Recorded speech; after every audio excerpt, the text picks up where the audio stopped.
Hey everyone, this is Casual Fanatic. Film reviews without the shoes. I'm Luca, your casual viewer. And I'm Kailynn, your fanatic.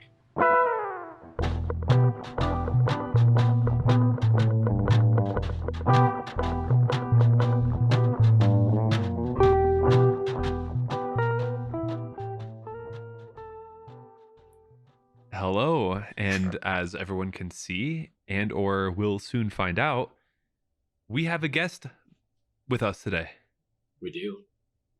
Who is the Hi, guest? Introduce yourself, I'm guest. Kailynn, or KK. You're Kailynn and or KK. Awesome. She's my girlfriend and she is more of a movie fanatic, much more of a movie fanatic than I will ever be. And so I have a very good feeling about this. The fact that Cayman and KK will connect on another atmosphere that I could never offer him. So, with that being said, Cayman, how are you? Doing pretty good. This will be our first episode of 2024. So new Very year, new true. us. New year, new Um, us. Happy New Year's, everyone. it's been a pretty crazy January. For you um, especially. Actually, yeah, for me too. Yeah, just in general, crazy. yeah. So Um, what's been up with you? I had a vacation in Curacao. And then Where where is that? it is an island about 8 miles north of Venezuela. Super It small, is right? a former Dutch colony. Yeah, it's super super small. Um, they actually speak a Creole language there called Papiamento, which is like a mixture of like Dutch and Spanish and English. Oh shit. Yeah, That's crazy. Wait, so could you understand them or could Elena and her family understand them or no no, chance? absolutely not. No. Oh But wow. most of the people there also speak normal Dutch. So Okay, that's good. That's yeah, good. Sweet. I'm guessing it was a beautiful time because I saw a lot of it pictures. was gorgeous. It was like low 40s, high 30s here at the time, I think, and in Curacao we was like mid 80s the whole time. So we were Wow. lounging, went to the beach, hiked up a mountain. It was a really fun time. And then That's after I got awesome. back, almost immediately, like 4 days after I got back, everyone got snowed in for a week. Um, and then right as the snow started to melt, I got rear-ended and totaled my car. So And that was like what, like a week ago? yeah, that was last Right? Monday. Crazy. So But there's an upside, right? There's an upside. I mean, I do have a new car now, so I guess that's good. Heck I yeah. mean, it's cool and it's nice to have a new car, but now I have to, spend money on that I didn't have to previously. So That's true. Yeah. Those car payments really do hit. yeah, But you'll get used to them, and in 5 years' time, you'll be paid off. yeah, we'll see what happens. But Or if other you. other than all of those exciting things, everything else has been, I guess, pretty normal. Um, yeah, what's been going on with you?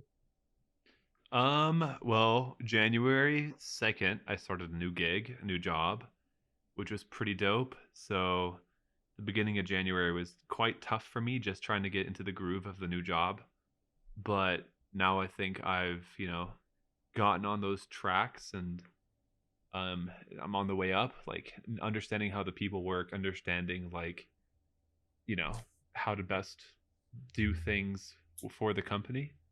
Nice. But yeah, so far so good. And then I don't know, nothing too crazy's happened since. But today we uh we literally just came back from eating sushi. So you guys, viewers, if you're watching this, you already saw me yawn twice, and it is literally because I am in food coma currently.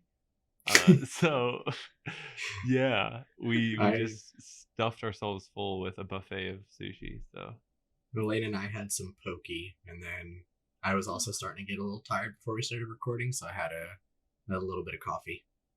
oh, see, I should have gotten a coffee for myself, but I'm just not that smart. I'm just not as smart as you. It's okay. One day you'll get there. Well, I'll get there one day, potentially, hopefully, you know. Yeah. Well, KK, what about you? Has anything exciting happened with you over the January? nope. Nothing Just cool? working. Nothing cool? Nothing. What Just. do you do for work? I'm a tattoo artist. That's Yeah. exciting. Super What has cool. been your favorite tattoo that you've done in January? Oh. Okay. Well, Probably Luca's. All three of Uh, them. there you go. yeah, You didn't do all three of them in January, right? You did one of them, technically? Oh One yeah. and a half? 1.5. Yeah, so in January she did where she retouched up this butterfly that you see here. Well, you don't see it, Cayman, but the viewers sure do. And then this one right here, which are words that in German basically translate to English saying you drive me crazy. Like you're driving me crazy. Which in German is du machst mich prachiek, which is a phrase that my grandpa always used to say. So that's where it came from, or so you have originated one from. from your grandpa and your grandma now. No. So I have one from my grandpa, and then I have one from my great grandma. Your great grandma. I forgot the great. Yeah, That one's my fault. yeah. But yeah, that's we got a tattoo artist over here. Too bad you guys don't see her arms and or legs currently. She's hiding everything, but It's winter. she's completely inked up. So What's the temperature where you guys are? the It was temp actually so nice today. yeah, today, dude, we were outside at a park here close to us. The temperatures today were a high of 62, which That's nice. was unbelievably nice. Yeah, like last week it was always below 20s here. And my heating in my apartment didn't work. So there's a space heater literally right behind me that I had to use when I was working from home. There's two space heaters downstairs. But yeah, no, it looks like it's on the up and up. Like the temperatures this week highs are like 59, 60s, and the lowest one I see is on next Tuesday of 40. So pretty good temperatures, honestly. It's 37 here right now, and Oh, it's been raining for the past like 4 days. it's been raining. Yeah, but I love rain, so I'm not complaining about it. I mean, rain is nice, but snow's just so much better. No. Hard I don't know. disagree. Snow is so much better. Are you kidding? You can't Snow do anything is with rain. snow is pretty, but it's like I don't know. It's not the same kind of atmosphere. It's comforting, the rain. Snow is comforting too. Well, and snow is silent. I like the sound of rain. Snow doesn't make Yeah. sound. Okay. That's fair. Thunderstorms, stuff like that. No, actually, incorrect. Snow does make sounds, and the sounds are children playing. Ridiculous. Well, there's no children. Well, I guess there is children close to me, but they're across the street and they play around literally all the time. So I'm actually kind of sick of it. You want them inside with the doors closed. Exactly. That's funny. No, I mean, rain is really nice. I think the rain here in Colorado kind of sucks because it's just so light. You It's guys like a don't get really any light heavy rain. rain. No, I don't think we get any heavy rain. Like compared to like Yeah, Texas, not really. But it smells better. The rain here smells better. the rain here is really in the clean South. smelling. Yeah, I Yeah. agree with that. Another thing, I don't know if it is like something to do with the shape of the land around here, but it gets really really foggy. Really? Yeah, That's cool. Well, kind of cool. I mean it's cool when you're just like sitting there staring at it, but sometimes it can make driving a little difficult. Yeah. No, I'm with It's you like on you're in that. a Twilight movie. True. And every horror movie ever starts with fog. Well, don't go running in the woods when it's foggy. Then you'll be good. Yeah, true. True. Anyway, well, besides all these fun things, Kailynn, what are we doing today? What are we here for? All right, so today we are going to be talking about the movie Saltburn, which was directed by Emerald Fennell. I don't know if it's Fennell or Fennell, but it came out on December 22nd. It stars Barry Keoghan and Jacob Elordi. Yep. And it had a... Oh, it doesn't have an estimated budget here. I might have to look that up separately. Give me just a second. All right. Was it like a low-key movie, Saltburn? No. Or no, it was a big one, Yeah, right? it was a big one. The official like- production budget for Saltburn is not yet known, but estimates suggest that the film cost somewhere between 10 and 38 million. That's like nothing, though. And I mean, it's only shot in like 2 places. and a lot of- I don't know if it's still in theaters, but this says it's made 21 million so far. So depending on whether it was 10 or 38, it's either doubled its money or it hasn't even made half of its money. Damn. But it's also on Prime for free. So Yes. I think they have like a deal with Prime probably That- that also gets them kind of That could cash also be. flow. Yeah. I'm guessing that's where probably most people saw it because it's free with Prime. So Most people Mhm. actually went to theaters, from what I know. most people went to theaters. Yeah, because it was really big on TikTok Well, shit, they was didn't make a going lot of out money from to it. watch it. 21 I million didn't is see nothing any in the movie ads industry. for it. I I don't. saw a lot of ads for it. You But I saw- love Barry Keoghan, so that's probably why. Oh. Did you hear that, Kailynn? She loves Barry Keoghan. Yeah. What do you think of that? I mean, I love he's his movies, okay? he's a fine actor. I think he's definitely like he's got talent, he's got skill, but I don't know. I feel like I don't really connect with too many of his movies. Have you seen Killing of a Sacred Deer? I haven't. I've heard it's very Okay, similar that's to a this good one. one. Yeah. I know he was very briefly in the Batman, which we've talked about. Oh yeah, he was the Riddler, wasn't he? I think he was meant to be the Joker. Okay. Oh, he auditioned for the Riddler. He was also in Eternals. Oh yeah. I He's think he in was Banshees of Inisherin too. right. I also have not seen Banshees of Inisherin. but I That's heard that was good. amazing. That's one of my he was top in The Green movies. Knight, which we talked about as well. Oh, and he was in the Chernobyl miniseries, which we haven't reviewed or anything, but I've mentioned it in passing in previous You have. episodes. Yeah, yeah. Very cool. But He yeah, gets around then. Yeah, I don't think he is like. Well, I didn't really like what he did in the Batman, but other than that, I feel like everything I've seen him in, he does a good job. He just doesn't like stand out, I guess, to me. But maybe that's just because he doesn't have a whole lot of like leading roles. But I think- obviously, this being one of them, I think he did a good job in it. Personally, I think he does better in the more niche roles that aren't like superhero. Like if they're weirder movies where he's kind of freaky, he does better in those. He does have just sort of a freaky presence. I was about to he's kind of say, a weird looking dude. He is a too. kind of a weird looking guy. He is. What's that movie that you told me about yesterday that he was in? Probably the two I just. Oh, it was one Killing of of a those? Sacred Deer. The old one? Yeah. It's Yeah. not old, but he's younger. Oh, yeah. Killing Very of a cool. Sacred Deer, I want to say, is 2007. That sounds right. 2008. I'm a Oh, betting man. 2017. Sorry. I got the 7 right. I was just 10 years off. Look, guys, I'm the So not old casual. at all. He I just was kind of has that look. I was closer to the actual date. So.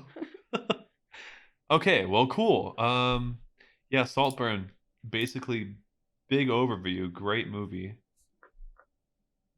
There's nothing to do about salt and or burning, but yeah, it's a What if the place. movie was Place. just people burning salt? That'd be so cool because there's so many different types of salts you can burn and so many different colors. It's true. Yeah, but yeah. I feel like whenever a house is big enough to have its own name, you're like, that's something else. That's so true. Yeah. Yeah.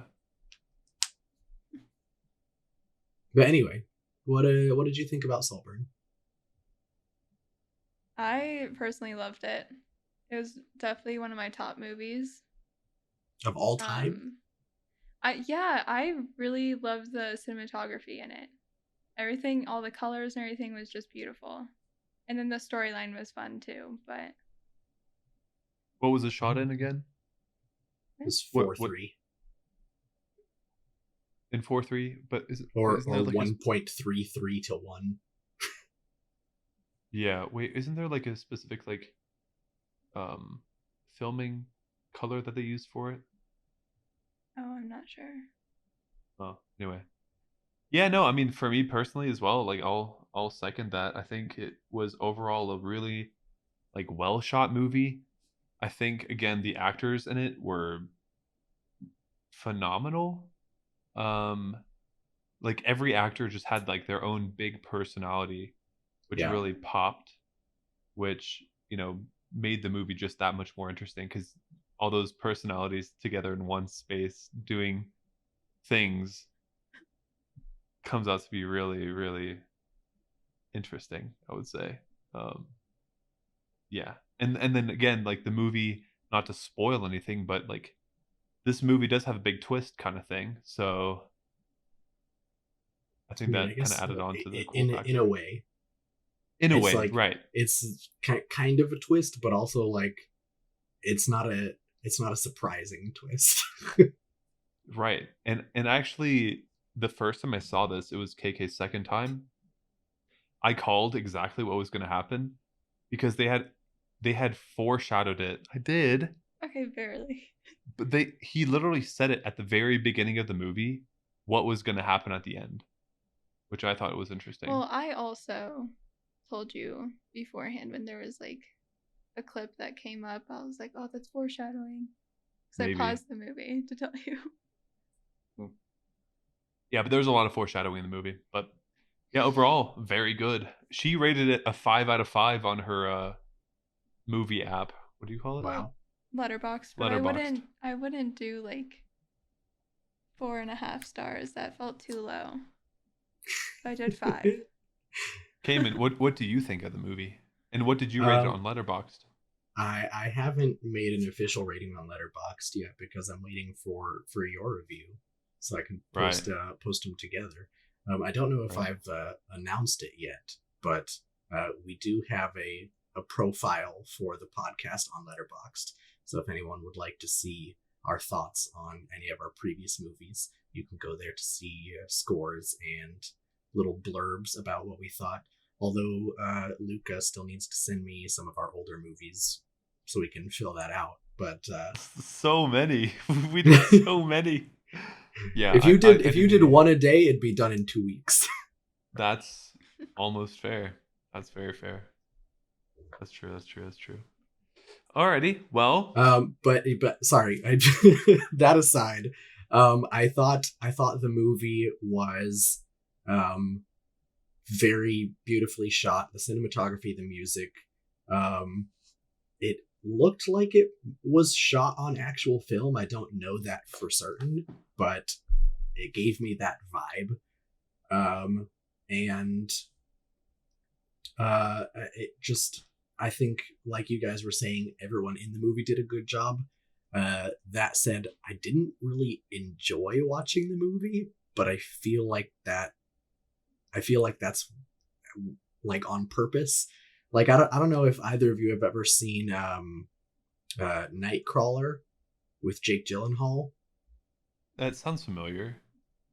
It gave me a very similar feeling to that. Where it was like it's a good movie, but it doesn't make me feel good. I'm right there with you.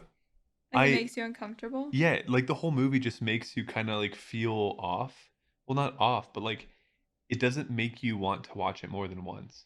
Yeah, I only watched it once. I usually watch Hard to movies disagree. twice when we review them. I'll watch it once and just experience it, and then I'll watch it a second time and take notes. After the first time of watching this, I was like, I don't know if I can do that again. Yeah. Okay, I'm right there with you.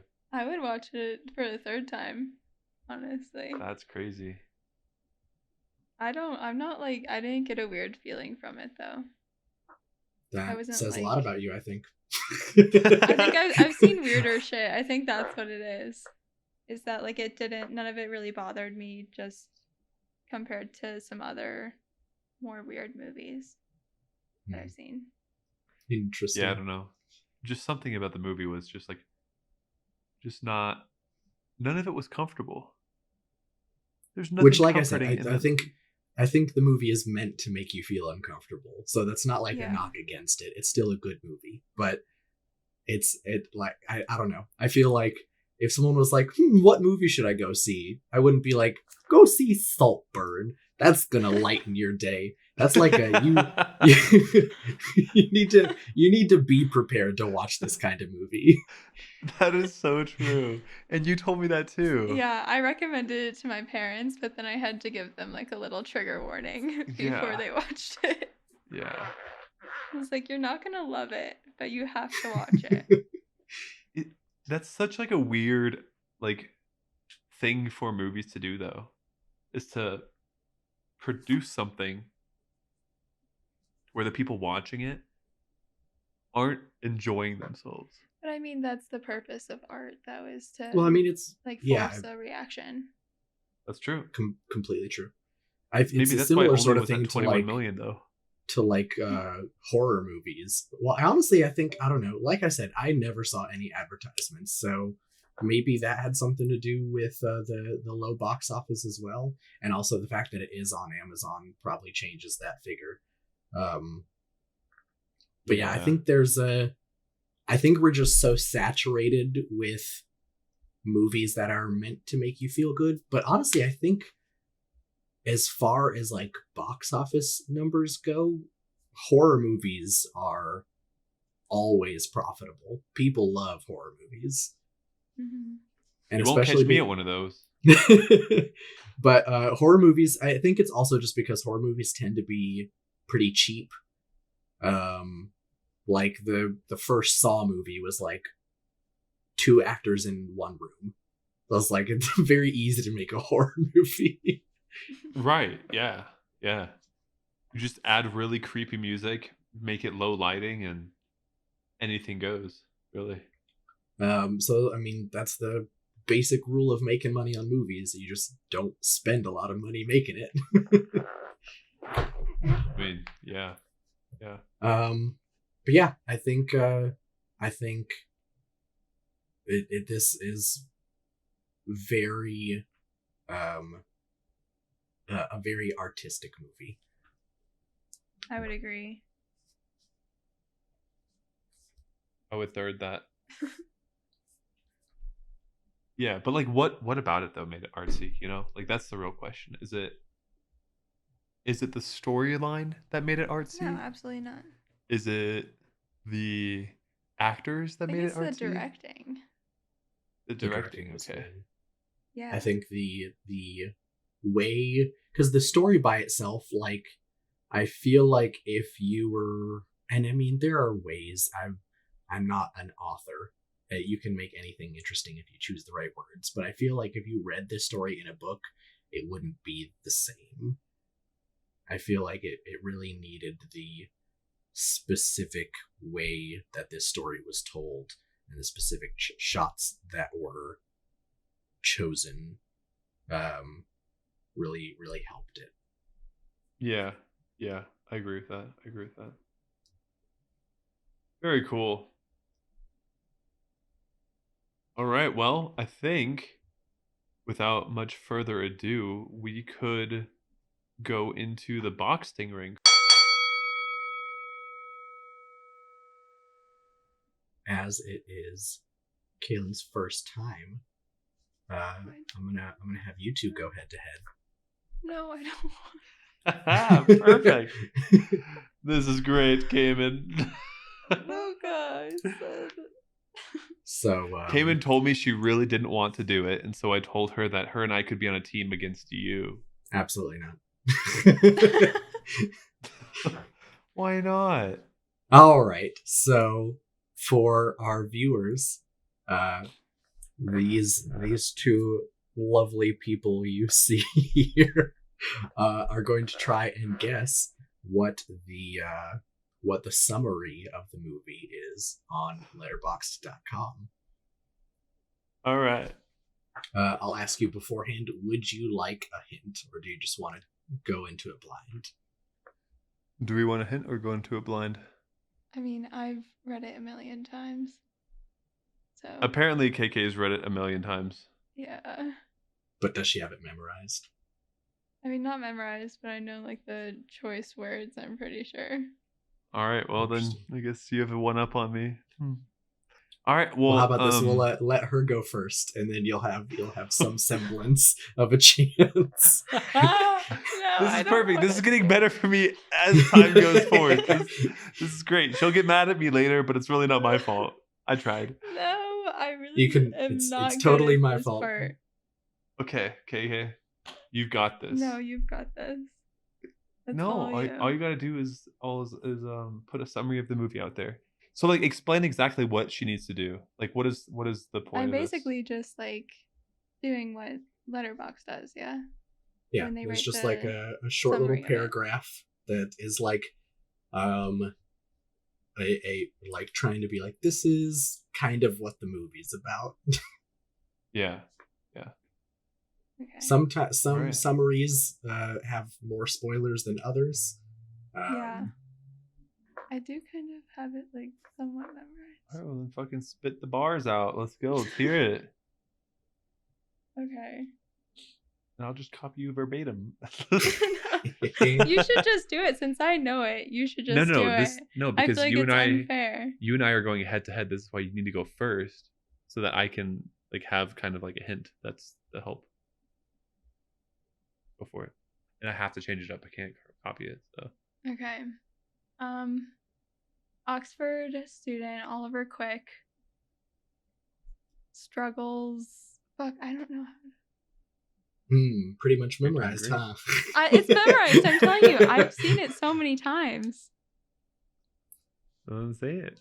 but I can't like remember exactly how they say it. But I know the words throughout it. Well, then use the words throughout. You got It doesn't this. have to be perfect. As long as you do it better than Luca does it, you'll still win. Yeah. It's a competition, babe. You want me to go first? I want you to go first. Oh my god. Ridiculous. This is ridiculous. Okay. All right, well you got 4 words out of her, so yeah, that's close. You That's almost close. got there. Chewy's attacking my foot.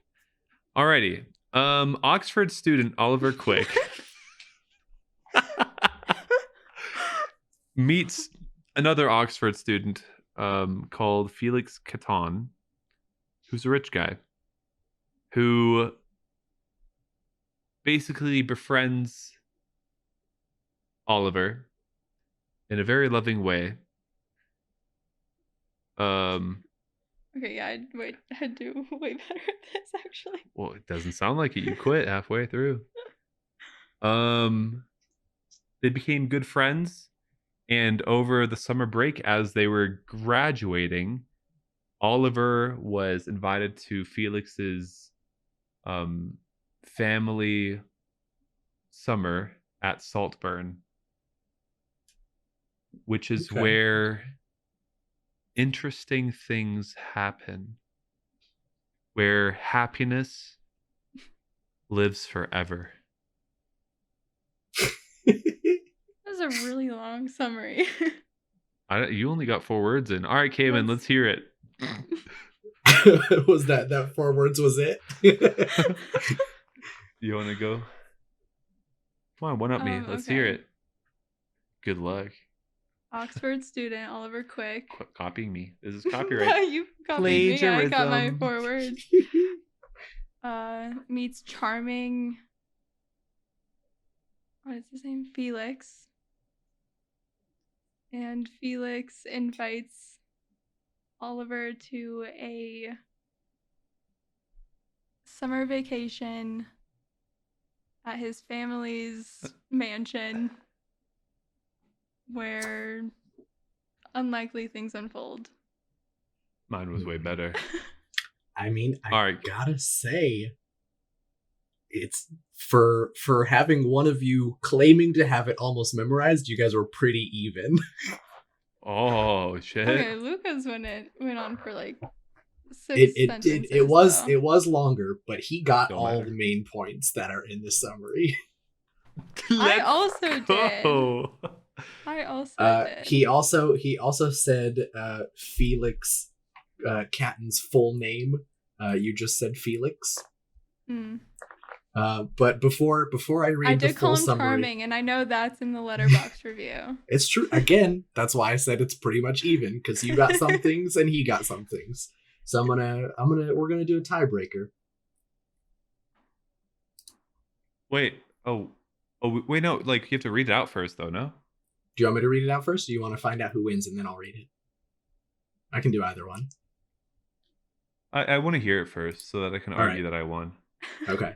So the official letterbox summary says, struggling to find his place at Oxford University, student Oliver Quick finds himself drawn into the world of the charming and aristocratic Felix Catton, who invites him to Saltburn, his eccentric family's sprawling estate, for a summer never to be forgotten. Oh, I I forgot to say Saltburn. Yeah, she forgot That's to say his, Saltburn. yeah. I said happy ever, like forever summer. That's pretty close. I did forget to say the movie. She forgot to say Saltburn. So I think I get this no matter what, right? We're gonna go ahead and do a tiebreaker just to see. I think I win. This time you go first for the tiebreaker, though. I don't know what that is. A tiebreaker? Yeah, what do you do for a tiebreaker? I don't know. We're about to find out. He's gonna have to tell us. I don't think I've ever listened to an episode where you guys had a tiebreaker. Yep, that's why this is the first for you. Okay. This movie takes place in a specific year. I want to see which one of you can get closest to that year.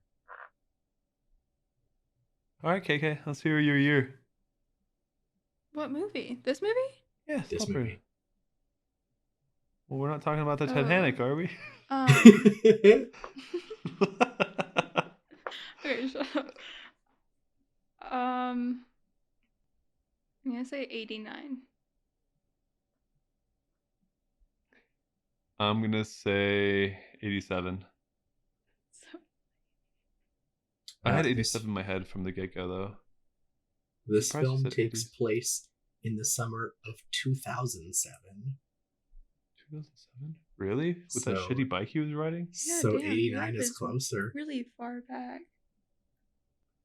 That doesn't make... He was wearing like the dorky little 90s glasses, Yeah. the reading glasses. 2007? Are you serious? I'm 100% serious. That's crazy. That's incorrect. Either way, I still think I won. You did win, Okay. yeah. You definitely. I think Alright. I fumbled it by not saying the movie title. All right, we have our first conceit. Let's go. All right, well, that was fun. See, that wasn't too bad, was it? Mm-mm. Cool. Well, now that we've gotten that out of the way, I think it's Now time for us to take a little break, correct? That is correct. We will take a break and then we'll come back for our spoiler section. Ooh.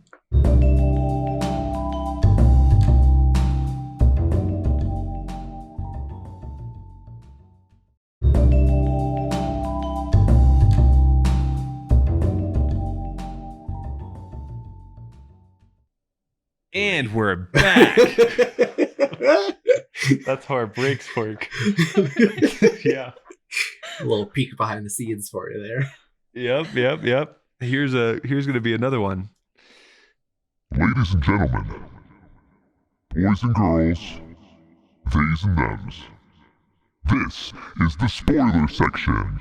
If you don't want the movie spoiled, don't listen.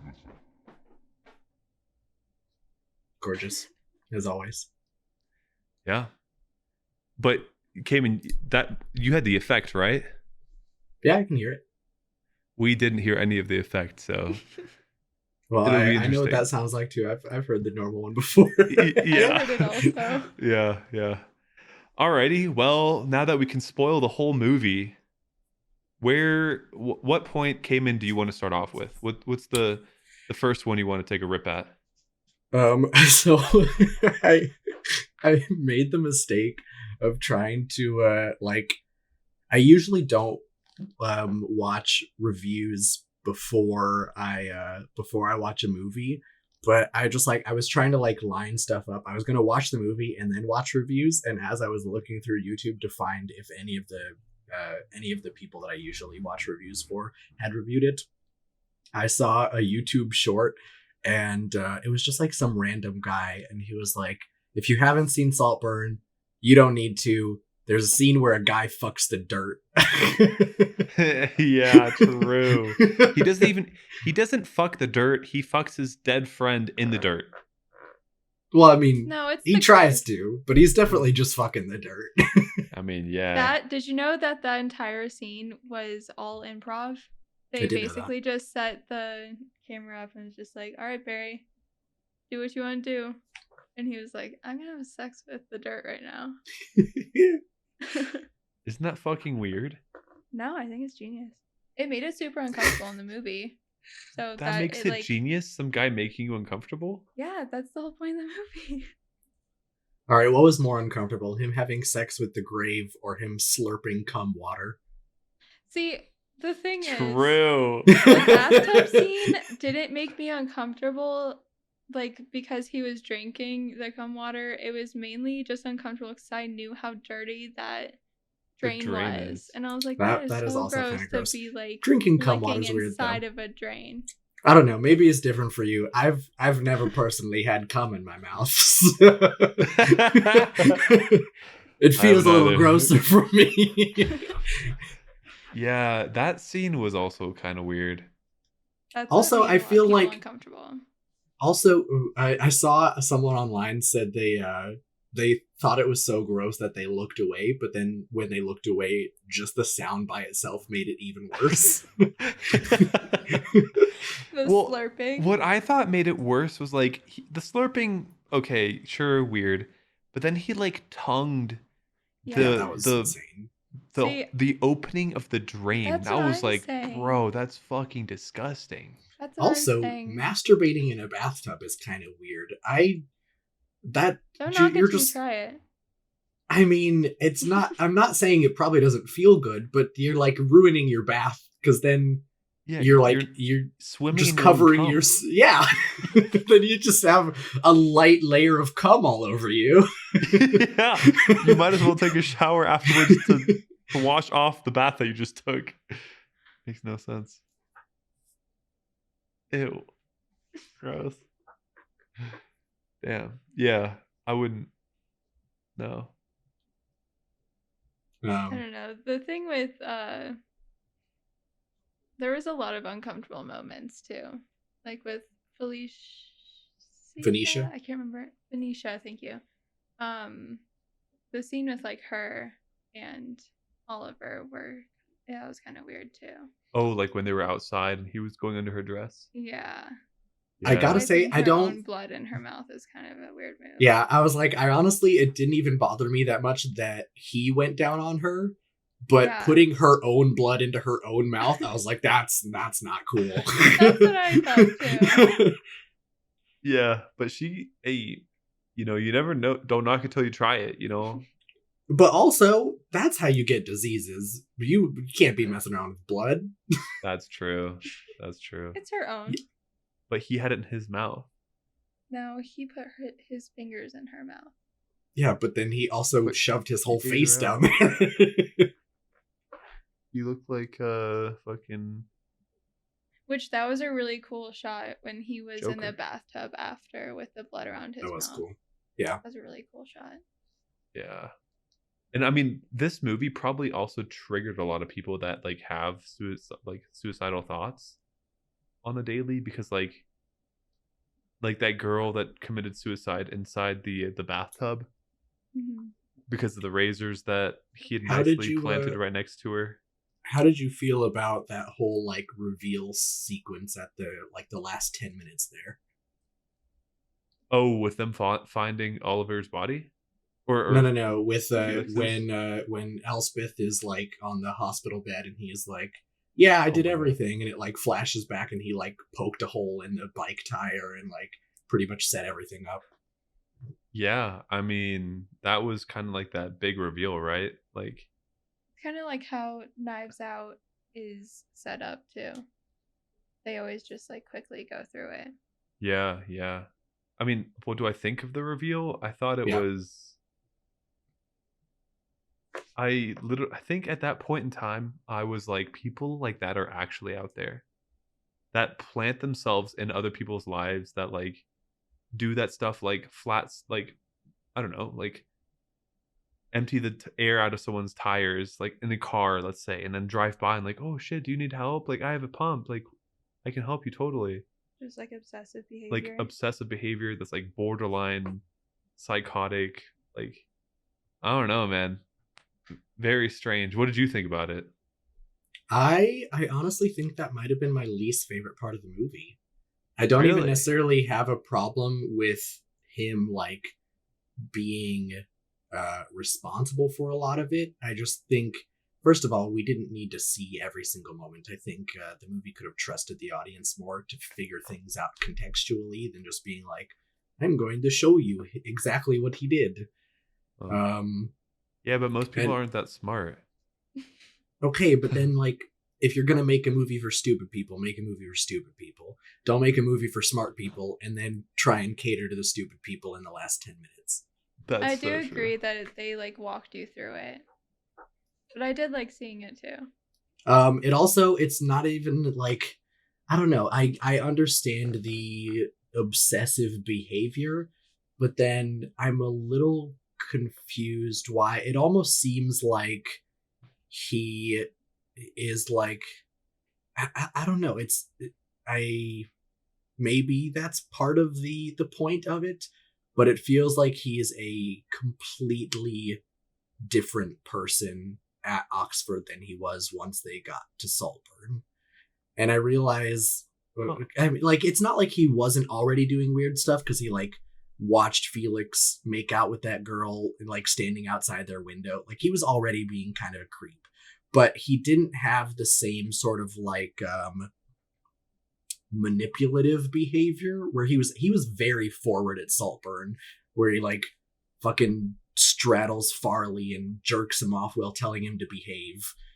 Right. And he just like, I don't know. And then contrast that with like him trying to get with that girl at Oxford and he like completely fumbled it. And I'm like, if he's this like genius manipulator, how come he couldn't get laid by some drunk girl? Like, he obviously isn't that smart. That's true. Good point. I wouldn't agree with that. All right, why?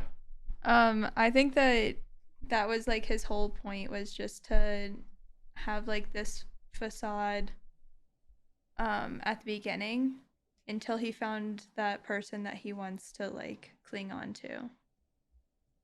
You know, like he wanted to kind of show that he was like a smart boy, whatever, make people feel bad for him. Yeah, but because he didn't know that girl. He didn't need to make her feel bad for him.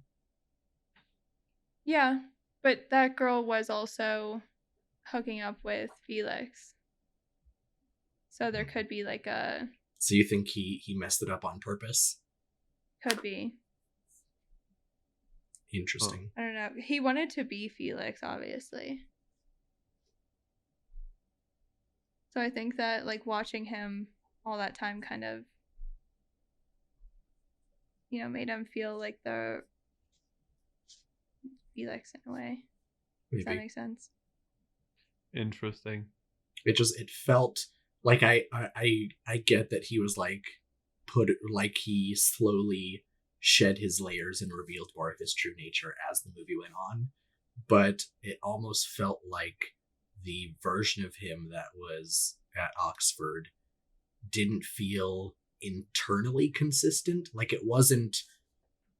I feel like throughout a lot of the movie you could tell that he was putting on an act. At Oxford it felt more genuine, and I don't know if that was meant as a way to like they were trying to fool the audience, but it I don't know. I guess it didn't particularly work for me.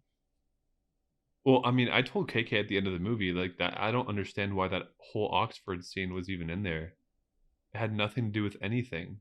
I mean, sure, it was like a little setup for like Oliver getting into like Felix's way, but there was so much of that was just nonsensical. Like didn't pertain to much of the movie. I Well, I mean, think it was just giving the movie time to set up the characters and stuff before everything goes crazy.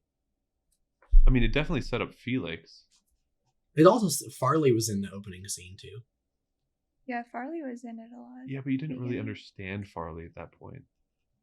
Like, you could tell that he was somehow close with Felix. You could tell that, like, and I think it gives you time know. because there's so much going on at Saltburn. Like we have 4 extra characters that are introduced when they get there, and so having such a large cast, I think it's helpful to have like they spend the time at Oxford introducing Oliver, Felix, and Farley, and then having that established relationship makes it easier to introduce the parents and Venetia and Pamela when they get to Saltburn.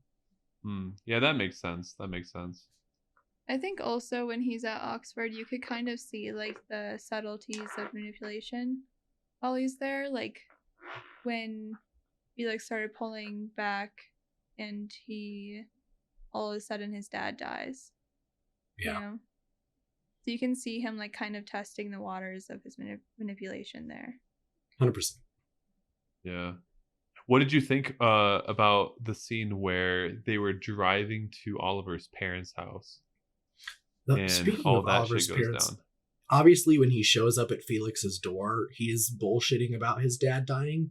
But the scene, he does actually get a phone call at one point, and I don't remember, but I don't think anyone else is around him when he gets that phone call.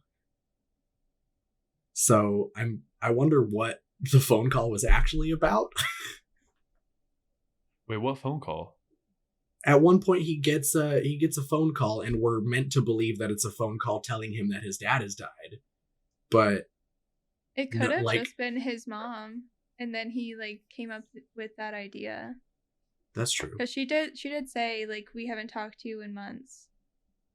And at that point it was months since his dad quote unquote died. That's a good point, yeah. But yeah, the second they were in the car, and when he was like, "Wait, we can't go there," it was so obvious that everything was a lie immediately. Oh yeah, absolutely. And he was, I don't know. I feel like he could have, with all the things he did throughout the movie to get into Felix's heart, he could have done something to. Well, and that's somehow another thing where it's like I guess obviously no matter how he's manipulative, but he's not actually a genius, and so he does a very poor job of covering his tracks. Yeah. And I noticed, I think it's very obvious because like Farley figures out his scheme very early on, and towards the end at the final funeral scene, it sort of seemed like what's the Duncan, I think, the main butler guy. Butler, yeah. It seemed at the final funeral scene, it seemed a little like Duncan had gotten a clue in on what was going on as well. I think that Duncan was questioning him from the very beginning. Yeah. Yeah. Also, with his dad, I loved the foreshadowing of him throwing the rock into the And then missing little the river. stream and missing it, so his dad's Yeah. not actually dead. Oh shit. Some Oh foreshadowing wow. there. That's good. I didn't What really realize got that. me is that he fished all of the other rocks out of the river Oh after my god, everyone with the else ending died. scene. Yeah. Yeah. How do you feel about that Barry Keoghan dick flopping around? Yeah, KK, I tell loved me. it. She loved it. Honestly. I think it was very brave of him to do that. And he did say he in an interview he said he didn't mind being naked, but he was very uncomfortable dancing. So I thought that was kind of funny. But it was like, I mean, it's a great song. Dick. Murder on the Dance Floor is so good. And then like him dancing around the mansion, which like also kind of weird that Duncan's not there anymore and all of the like help was I was gone, wondering too. about that. I was like, obviously, I feel like for an estate like that, a lot of the help is like meant to be only there when needed and like not really noticeable for a lot of the rest of the time. But I was like, Mhm. that's very confident for him to just stroll through the entire mansion and not run into anyone. Yeah, I'm guessing that he maybe just fired them all. Do you think he's Because going to take Duncan- care of that whole house by himself? Absolutely not. But I don't think that he's gonna keep the help that was like in charge of this family for years That's and fair. years, you know? Especially Duncan, interesting. who was so close to them. Yeah. But I did like that last dancing scene. I think it was fun, and then having the rocks on top of the little box with the puppets was cool. And him doing coke, just running up naked doing coke and then finishing dancing was hilarious. Yeah, I mean, I had no issues with it.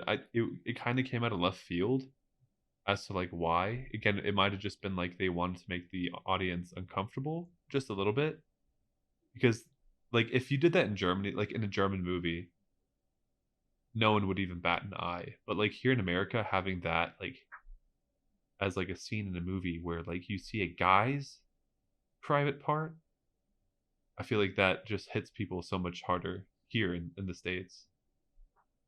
I feel like honestly it's sort of like this weird double standard where like I feel like in general people are more used to seeing naked women than naked men, but when you're specifically talking about genitals, I feel like female genitals are more offensive to an American audience than male genitals.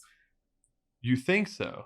I think so because I don't agree with that. I think because it's more I of think like free the nip and all that stuff, and now here it's like a penis. Like, whoa, wait a second. Well, boobs well, are but cool. nips are yeah. That's what I'm talking about.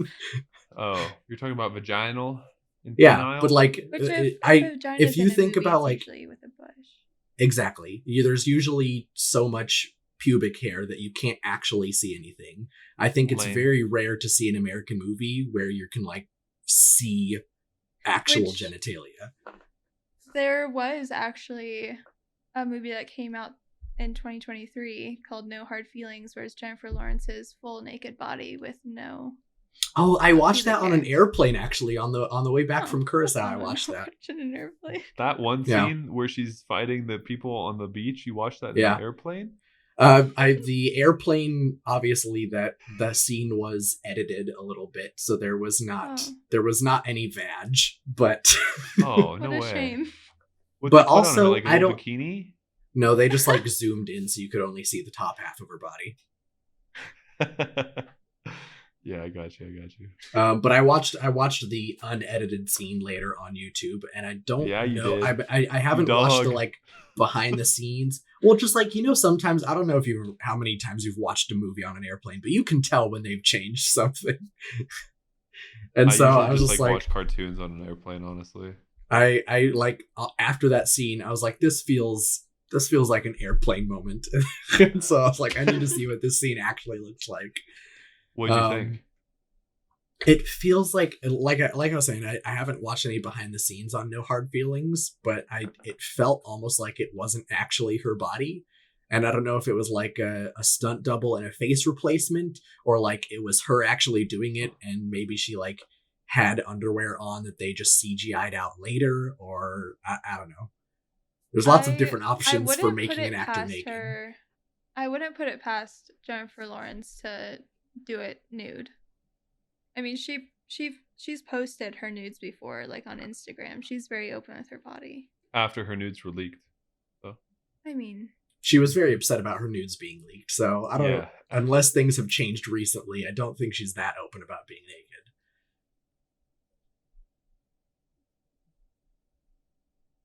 I don't know her personally, so I don't know. You can call her up and ask her out. Hey, yo, Jennifer. Call up your best friend Jenny. Yeah, I don't know, but whoever's body that was, not bad. Not bad. Anyway, back to it's also different because in No Hard Feelings that scene is like it's a comedy. It's played for laughs. Which I guess like the dancing scene here is also kind of funny, but it's not. I wouldn't say it's not a funny movie. It's like dark comedy, but it's it's different. It's a different tone. Yeah. Would you call it comedy though? It would were definitely funny a dark parts of comedy. There were like snippets of funny moments, but I wouldn't say like the whole thing was set up to be like funny. I mean, I think it was just like kind of like so extravagant sort of stuff that you. What genre would you put it in under then? I mean, the comedy thriller. Really? Yeah. Oh. Definitely a thriller, but I think that there were definitely some comical things with it. I would say horror thriller. I don't think there was anything really horror about it. I mean, there wasn't any it was scary like pulling scenes. out Elspeth's tube. Yeah, that was pretty gross. That was like the grossest part. Everything else was pretty chill. I think that was like violent gross. There were other gross things, but they weren't violent gross. Oh wait, Kailynn, if you look this movie up on Google, let's say. Thriller. Okay. Is it just thriller? I think so. Saltburn genre. Wikipedia says Saltburn is a black comedy psychological thriller. Yes. Yeah, that's Wikipedia. It is a psycho thrill. That Rotten Tomatoes says genre comedy drama mystery. Wow, it's really comedy then. IMDb says comedy drama thriller. I thought it was funny. I mean, I thought it's the same. Moments. I think it's the same, a similar sort of comedy like The Menu. Yeah, I think it's like shock comedy. The Menu, it wasn't really. There were moments of comedy. The Menu was fucking brutal. The Menu was so funny. The Menu was fucking hilarious. The first time watching The Menu, it was not funny. The second time it was all satire. You'd have to watch it twice to understand. The first I haven't watched Saltburn twice, but I have a feeling it would be a similar sort of situation. Maybe. I thought it was funnier the first time I watched it. Interesting. Oh. The second time I was more just like, because at that point I already saw like the back story stuff, like the director kind of, Director's cuts? The director cut stuff. Or like her like picking apart everything, so that's what I was paying attention to, not so much the comedy aspect of it. Gotcha. Huh. Because it's a female director, I was right? Giggling in the theater for sure. It's a female director? Yeah. Right. Yo, the female directors this year have put out some bomb movies, dude. Yeah, Indeed. Barbie. Barbie's top grossing, basically. And this one? Not top also, grossing, Margot Robbie was a producer on this film. Yeah. Oh wow, yeah. So was the I think that Emerald, I'm pretty sure she was a producer on Barbie too. Emerald Fennell? Yeah, the director of Saltburn. Really? She was on Barbie? She was a producer. Cool. And they got nominated. Did they win? No. The Oscars haven't happened yet, so. Yeah. Oh, true. So no. Huh. Yeah, I don't know. Let's see. But Emerald also directed Promising Young Woman, and that one was kind of like shock comedy too. I You guys have never heard seen of that. film. No. Oh, that one was like basically a girl date raping guys to show them what girls go through. Sick. That sounds awful. Yeah. Well, she would like drug them and then not do anything with them, but make them believe that something happened. I gotcha. Oh Yeah. God, that's terrible. But it's kind of funny, to be honest. I don't know, man. Your humor right now is a little confusing to me. I don't know what I got myself into. Let's see here. Oh, Okay, I do have something to talk about. Okay, go for it. Let's hear it. Kailynn, how did you catch on to the foreshadowing with Felix walking past the window when they're at breakfast, talking about the poet who died? With the ghost? Yeah. I wasn't sure if it was like I don't know, it didn't register as Felix to me, but I definitely noticed she was like, and apparently they saw a figure walk by the window, and then literally as she was saying that, someone walked by the window. Yeah. I thought that was really cool. It was for sure Felix though? Yeah, it was Felix. He had the same pink shirt on. And yeah, that was him. All right, well. Yeah, I guess maybe I didn't register his shirt color, but I was like, oh, there's a person in the window. There was a gardener in the back, but then somebody did walk by. I also saw the gardener in the back. So I guess maybe that's what it was, is I saw the gardener, and so when the other person walked by, I just assumed it was another staff member. Oh, yeah. I think that same thing happened, because I remember seeing the gardener, but when you told me that was Felix, I was like, wait, really? I also thought it's funny how like immediately, like I guess another step to show how it doesn't really take genius level planning to manipulate these people, because literally Felix gets all gets his panties in a bunch about Oliver hooking up with Venetia, and then he goes out to the pool and he's just like, I didn't do it. And Felix is like, whew, all right. Yeah. Felix is like, all right, cool. Thanks, bro. I knew I could trust you. I think that they wanted to show that Felix doesn't actually trust Farley. Yeah, I can see that. He did tell Oliver, he was like, or Oliver did say like, oh, you know how Felix is, like he just wants to be kind of like the center of attention, kind of a drama queen. So. It's and obviously this plays a little bit different once you get all of the context behind it, but it also, in the beginning with the stuff at Oxford, sort of felt almost like a like as Oliver is sinking into this obsessive like state, it's there are a few times where it was difficult to tell if he was actually becoming obsessed and like falling in love with Felix, or just falling in love with Felix's lifestyle. Huh.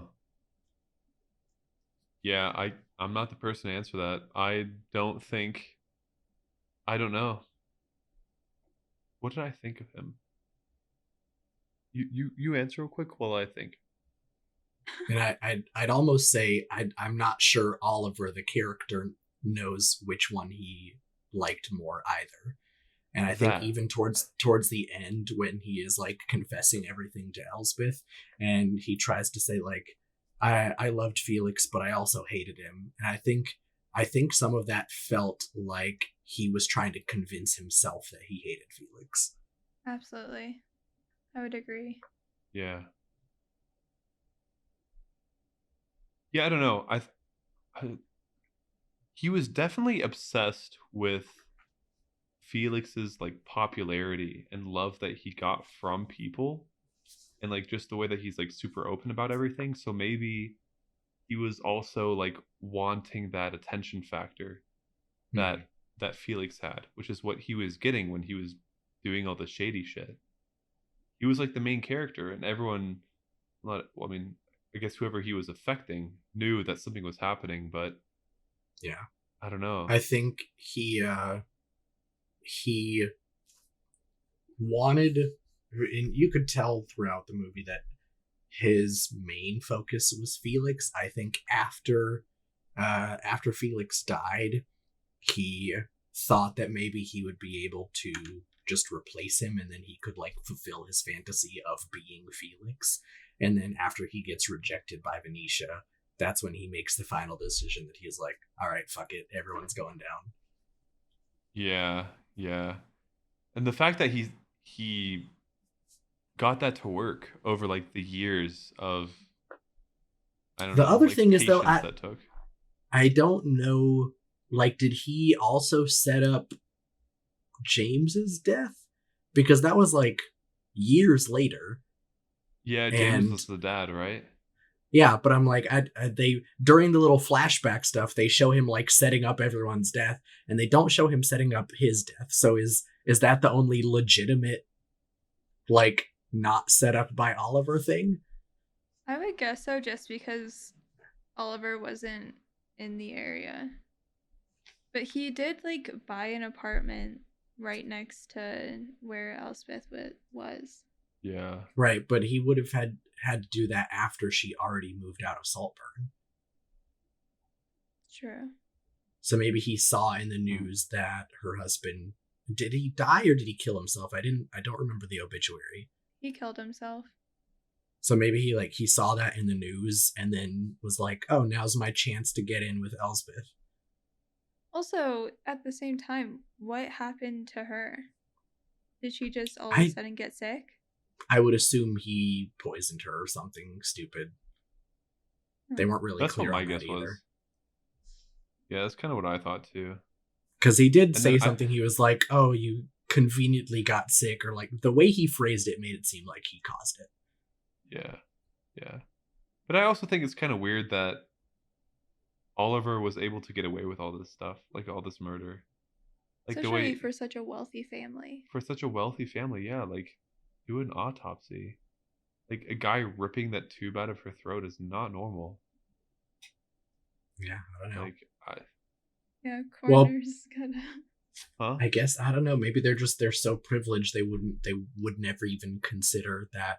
Some like with Felix, he managed to stick all the blame on Farley because he was passing out coke all night during the party, and so they're Yeah. like, well, Felix died of a drug overdose or whatever, and so let's blame the drug dealer. Yeah, maybe they had just enough money to cover everything up anyway. True. Yeah. True. Yeah, they didn't want to tarnish their name. Yeah. And then obviously, like, Venetia did kill herself. It was just he provided her the tools. Yeah, yeah. He put it right beside her, nicely next to the bathtub. Which is also so weird. Like, imagine her in the bathtub and she's like all down, and then she look like he comes in, she talks to him, like he leaves. And then all of a sudden there's like these blades that you didn't put there. She saw that. She saw him put it there, though. She did? Mhm. She saw was- him put it there? Yeah, she was like watching him. No way. Actually? Yeah. Why the hell would you go through with it? That makes no I sense. mean, to she me. did say that She she couldn't was- survive without. Yeah. She without was Felix. very, very not in a good emotional state. Wow. That's crazy. Did you notice Venetia and Felix had matching tattoos? Yeah, they did. On their hand, right? Yeah, those little stars. Yeah. I didn't notice that. It was like the big So star. they were a obviously- big star and a little star. They were So I'm obviously guessing pretty it was- close. Yeah. Like big brother, small brother? Or small sister? Small brother. Hey, The you never know what smallest gender she goes brother. with. Damn. Let's see. What did you think about how anticlimactic Oliver killing Felix was? I think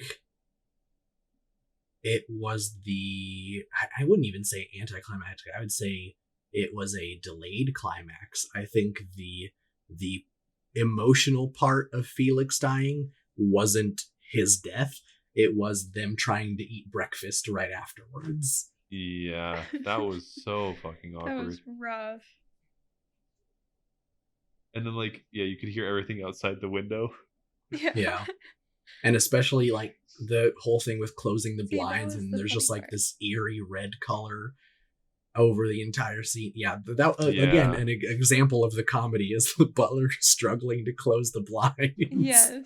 Yeah. And then like the people outside screaming because they're dropping shit and And then him being everything. like, the police are lost in the maze. Yeah. Then he was like, could we send some people out there to help them? Like, why would you even ask? Just do it. Yeah, I don't know, man. So dumb.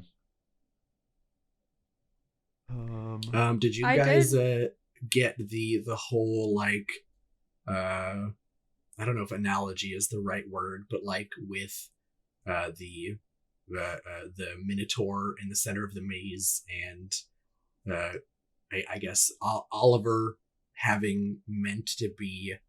I don't know if he's meant to be the Minotaur or Theseus. I think he's probably the Minotaur. But there was something going on there. I did not even realize that. Yeah, no, wait, what? I guess I like noticed it, but I didn't connect them. Yeah, I'm a little confused. The statue. That's quite the maze. Yeah, I don't know. So with the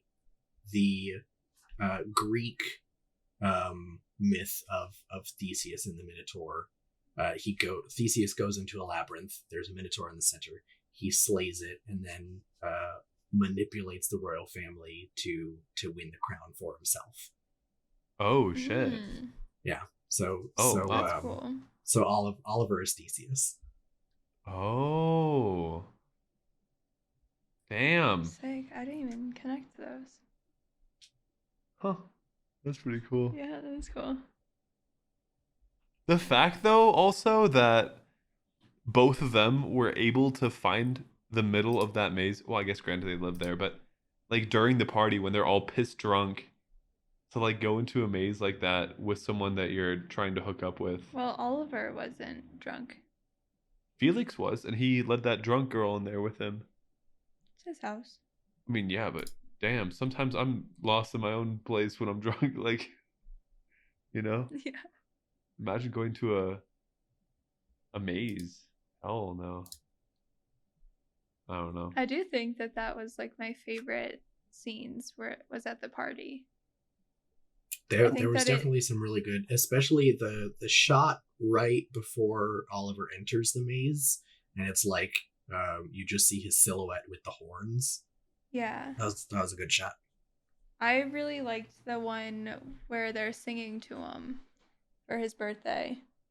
And it's like the red hue. And everyone forgets his name. Yeah, that's hilarious. It's like a red hue over everybody, and everyone's all dressed up and very regal looking, and it looked like a Renaissance painting. I think there's really even cool. you can hear one guy in the background when it gets silent go, "Oh shit." Oh no.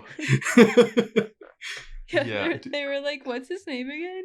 Well, they like man. are going like, "Happy birthday." Oh, God. Whatever his name. Yeah. Yeah. That's terrible. I do think though that like the costumes that they had for that party were unbelievable. I feel like that's like a Halloween. Kiki and I talked about this. Like, you could use those costumes for the next 20 Halloweens and look amazing.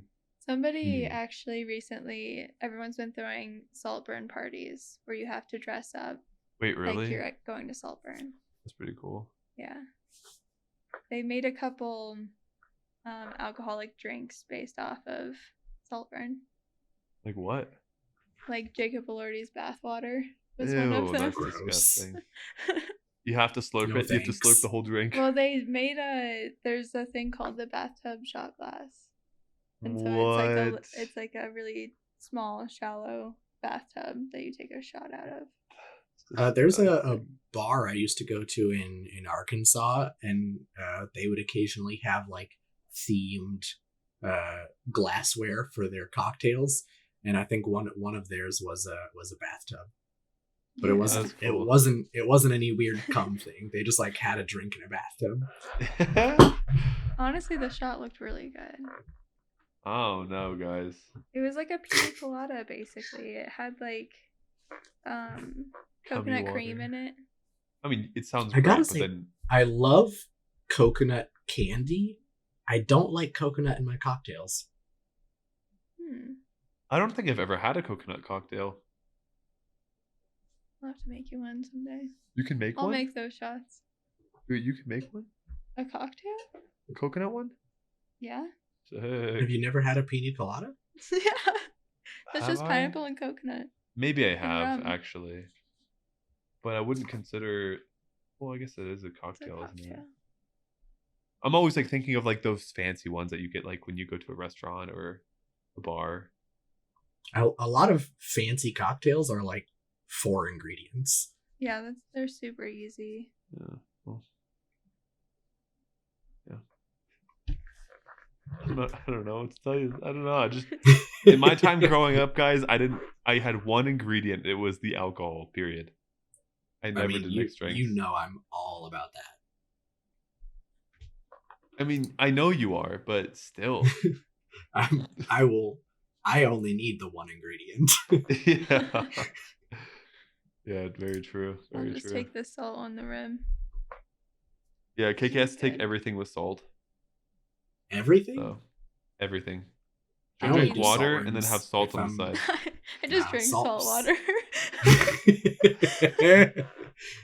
Salt rim is for Super margaritas and nothing dehydrated. else.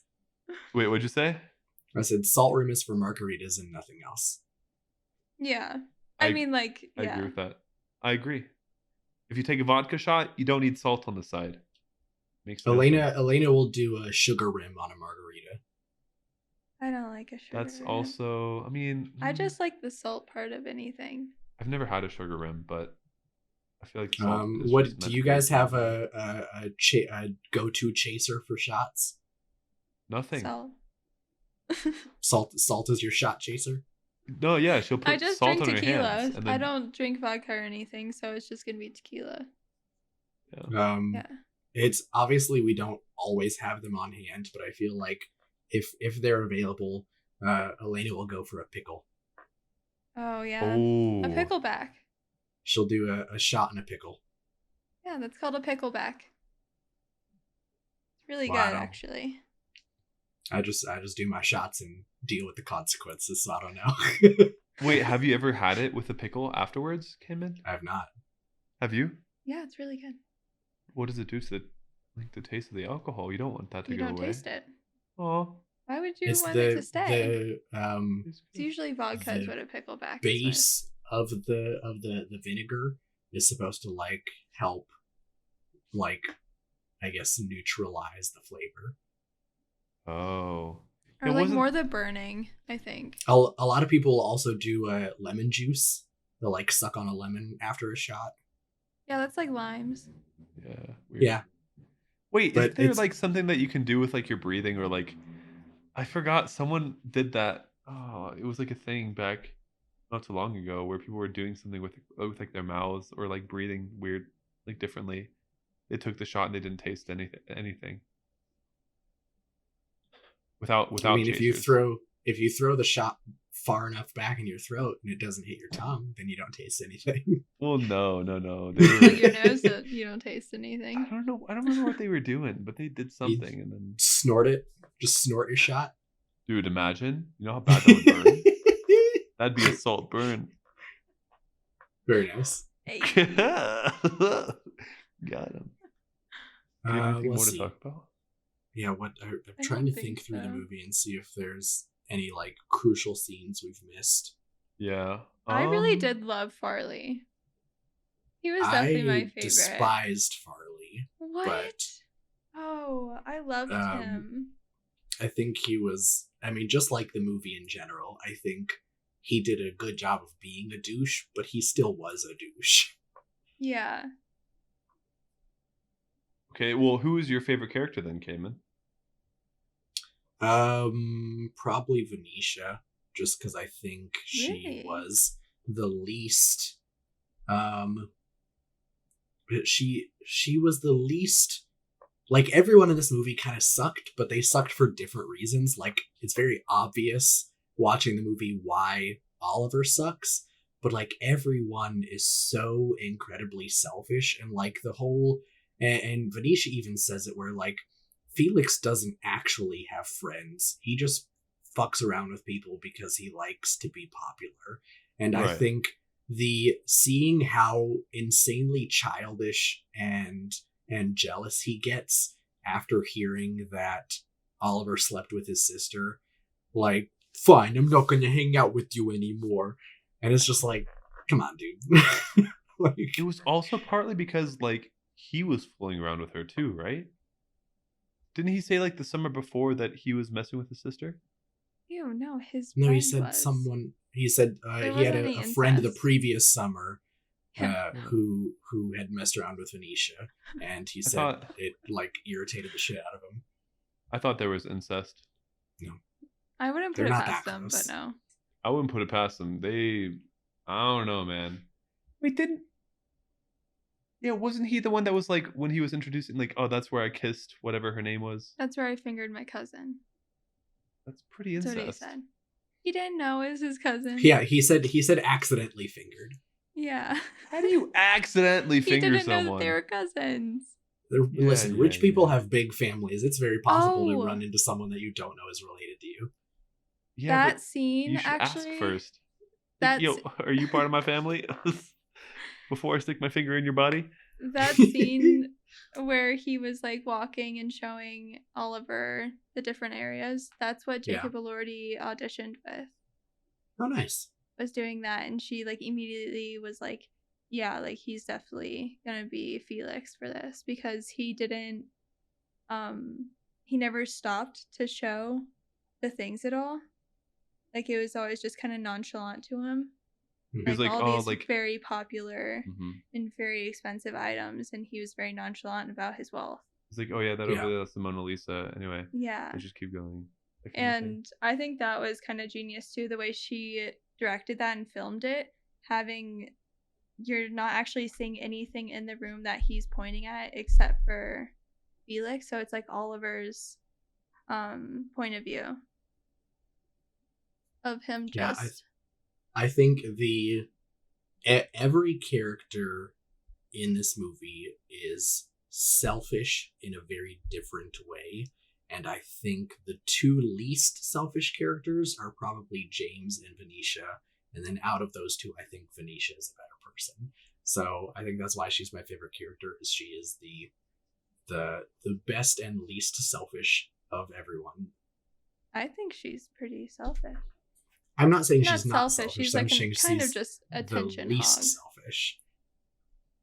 Yeah, she's the least though. She said. I don't know. I think I like the butler the most. Duncan? I like Duncan the most. I didn't like Duncan. He was a cool guy, a little creepy. He reminded me It of, was a little weird. Weirdos. I don't know. I just thought of, when I was thinking of Duncan, I thought of that one scene where Oliver was like, I guess somewhere high up in the house, and he was like looking out the window. There's like a chessboard in front of him. I think he was like, I don't know if he was playing with the chessboard. It was the maze. Was it the maze? Mm-hmm. Oh. For some reason in my mind I thought it was a chessboard, and then all of a sudden the butler shows up behind him. And Yeah, like he was like, why are you touching that? Of the maze with marbles in it. Yeah. Yeah. It like that's also kind of like almost foreshadowing to the end, to where how like he would be able to navigate the maze because he had like a replica of it maybe. Yeah, he was like That's cool. paying attention to it. Yeah. I think he was very observant, and I think that's why he was so good at manipulating them, was he was very observant. Yeah. I think he was very good at setting things up. I think once he did what he set up to do, he wasn't always the best at everything that happened after that. I think I think the fact that he was never figured out wasn't because he was good at covering his tracks. I think it was because everyone else was so oblivious that they didn't even think to investigate it properly. I can see that. Yeah. Yeah. All right. Well, then I guess we can move on to some trivia. Let's do it. I've already had a few of them spoiled by our other fanatic here. Let's go. Yikes. That's good. That's good. That means, we're doing the due diligence during the talk. First one here, the Minotaur statue in the center of the maze was actually designed using Barry Keoghan's body as a reference. Oh. Was it really? That's kind of cool. That's really cool. Yeah. Now I need to go back and look at it. Well, you should just watch the last 5 minutes of True. of that movie. True. See way more than the statue shows. Yeah, you can see it spinning. Yep. This says Barry Keoghan approached the movie as if he were playing 5 different characters. He labeled each scene with Oliver 1, Oliver 2, Oliver 3, and so on, based on which version of Oliver he should play at any given time. As part of this process, he wrote in 5 different notebooks detailing each Oliver's motivations and mannerisms, and would often need to play several different Oliver phases throughout one day of shooting, even redoing certain scenes as different Olivers. Whoa. That's a lot. Maybe that's why it felt like he switched up so fast when he got to Saltburn. That could be. Yeah, it was Oliver 4 and 5. It was Oliver 4 instead of 2. Jesus. That's really cool. What a cool perspective into the world of being in a top tier actor.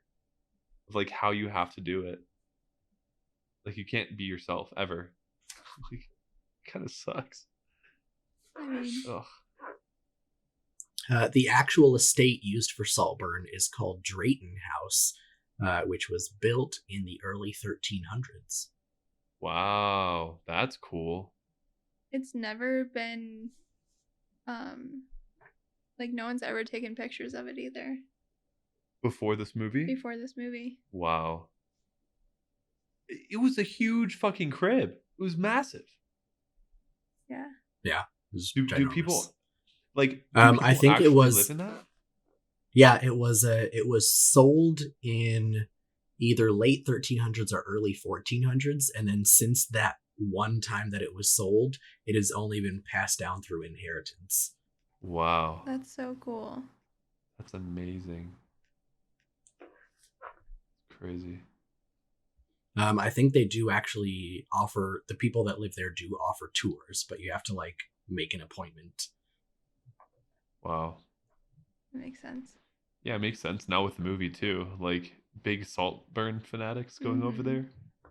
There's a look where the fucking cum water was sucked out of the bathtub. The cum. Venetia's hair was intentionally damaged by bleach, as the filmmakers thought it would be more accurate for a socialite of the period, summer of 2007. Sean Miller, head of hair and makeup, offered the actress Alison Oliver a wig, but she was willing to sacrifice her hair's health for the character. Damn, girl. Wow. She's going to shave all that off after. Her hair's not going to be the same. Ever. That's not good.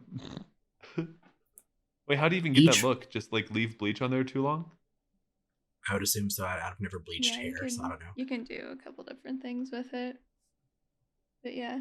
That's one of them? I mean, not leaving it on for too long, because your hair will actually just fall out, off your head, if you leave it on for too long. Sick. But you could just, also, keep bleach can, re-bleaching it. damage your skin as well, so you gotta be careful with that. Wow, that's crazy. Maybe they didn't actually bleach down to her roots, right? I mean, she didn't, because she had growth coming up from it. You could see her brown roots, which kind of makes her look like a party girl. Oh, absolutely. Yeah. Each frame of the opening titles was hand-drawn, gilded, and painted, and then applied in stop motion. It took months to make because a single frame took half a day. Wow. That's so cool. Like, see, like these things I wish I knew beforehand sometimes. Like, I don't know what that it looks like just because I You didn't pay want to know attention the to it. work put into it before you Yeah. watch it? Yeah. Like I when like I to see the learn sign, I'm like, after. holy shit, that's amazing. That's that sign that we talked about. Versus afterwards, I'm like, I really don't remember the sign anymore, Yeah, but cool. That's I why feel you like watch it a second time after. Oh, yeah, see. After I you feel learn like all I that like good learning stuff. stuff after because if I knew all this stuff before, I would be too focused on that to experience the story. Yeah. Oh, that's fair. That's true. why I said like the first time I watched it, I actually like experienced it and caught on to the comedy, and then I learned all of the fun little trivia and then watched it again and focused only on the trivia. Yeah. That's why I usually watch movies twice because I feel like if I'm trying to take notes, then it's harder for me to focus. I'm Mhm. surprised you this could is, only watch this one once, dude. I'm It surprised. was very strange. Did you watch it with Elena? No, she was studying. She has a test on Mondays, so she's been Oh, studying right. all weekend. I got you. I got you. Maybe I should Um, recommend some weirder movies for you guys. Oh, thanks. In the film, Jacob Elordi's character Felix has an eyebrow piercing, which Emerald Fennel wanted the character to have, as she had often seen men in clubs with this piercing in 2007. For the film itself, this did not require Elordi's eyebrow to be pierced in real life, as the convincing illusion was instead created by the film's makeup designer Sean Miller using 2 cut ends taken from a fake nose ring and applied with adhesive. Oh, Fennel's wow. choice to have Elordi appear with a piercing was controversial with the studio, as she later described in an interview saying, "I fought incredibly hard for the eyebrow piercing. I got a frantic call from the studio. Why would you do that? Why would you sully the most beautiful man in the world's face with an eyebrow piercing?" This caused a lot of conflict, as Fennel stated. The studio really didn't want it and really fought against it. But eventually she and the studio agreed on a compromise where Felix would wear the piercing while at Oxford and then remove it when the film's action moves to the family estate. That is so weird. What year are they living in? Like, it's 2023. How's an eyebrow piercing? I thought you looked hotter with it. But that's 2007, though. when it Yeah, was but taking still, place. 2007. In 2007, It people would, that like- had that were like the punkers and like. Yeah, but it kind of showed him like somewhat rebelling because his mom doesn't like any of that stuff. So that could be like him rebelling. But he was such a mama's boy. He Not wasn't- really. He didn't really like his mom. Yeah, he did. I I thought he mean, liked his parents. He said that his mom. I think he liked them as his much mom as anyone likes talks- their parents. That Yeah. That's fair. He did say Damn. that his mom was a gossip and all that stuff too, but I mean, yeah. Dang, that's crazy though. That's a oh my weird god, the freaking compromise. that's another thing. The scene where Oliver walks in and Farley's like, "Hey, we were just talking about you," and then Elspeth is like, "No, we weren't. Why would you make something like that up?" that was funny. Oh, when Farley started, when they were doing karaoke and Farley sang, Oh I think, god. was it Rent? Is that the name of the song?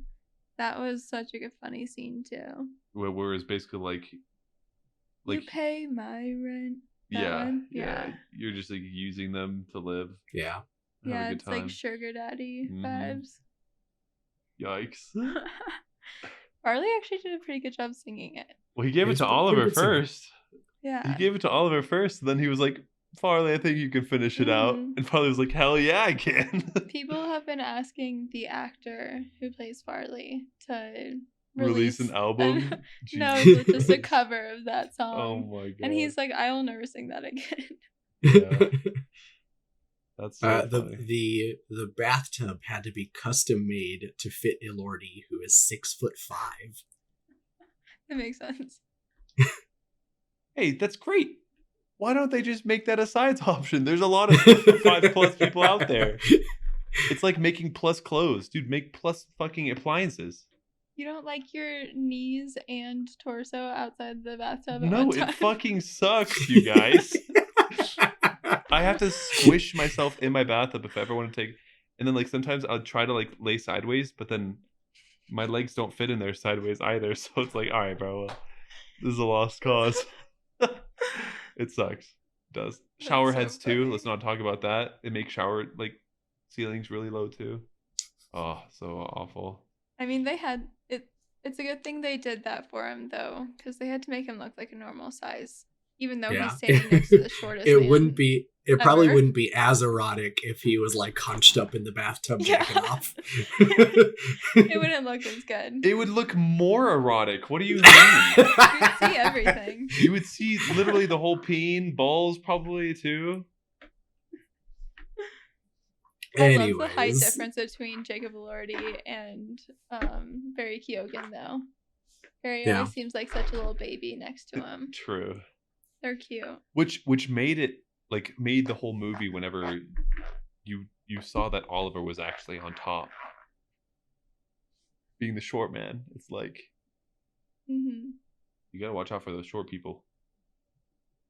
The reason the film was shown in 4:3 was because director Emerald Fennell said it gave the film the impression of peeping in.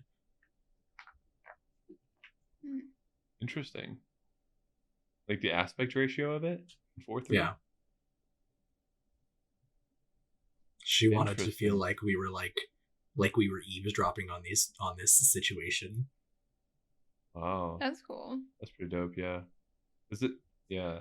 The coloring, I think, also did that for me on its own. The coloring was just interesting of the whole movie. Yeah. In the opening credits, Handel's Zadok the Priest plays. This is typically sung during the coronation of a British monarch. However, in the film, when the choir reaches the point where they would typically sing Zadok the Priest, the choir instead sings Oliver Quick. Oh, wow. Oh, sick. What a cool little Easter egg. I'm going to rewatch this movie. Oh, God. That's what I'm saying. Like, now that you find out all these cool things, and you kind of want to see all those cool things in there. Well, yeah. Ugh. The moment where Elspeth discovers Felix lying dead in the maze is not shown on screen, only heard in the soundtrack, which captures her scream of grief and anguish. Director Emerald Fennell never intended to show the moment visually because she thought a mother's grief was too painful to portray on screen. However, Rosamund Pike and Jacob Elordi still acted out the moment off camera in order to give Pike what she needed for her audio performance. Pike told Deadline, "Jacob was there in full makeup, generous person that he is, for me to have that experience. So for me as Elspeth, I have that as an absolute reality, even though the audience has never seen it." That's Emerald. That's how she, as an actress, understands what an actor needs. That's so cool. Wow. That's So, really like, deep. The fact that she didn't want to show that on screen because the grief level is too high. Yeah.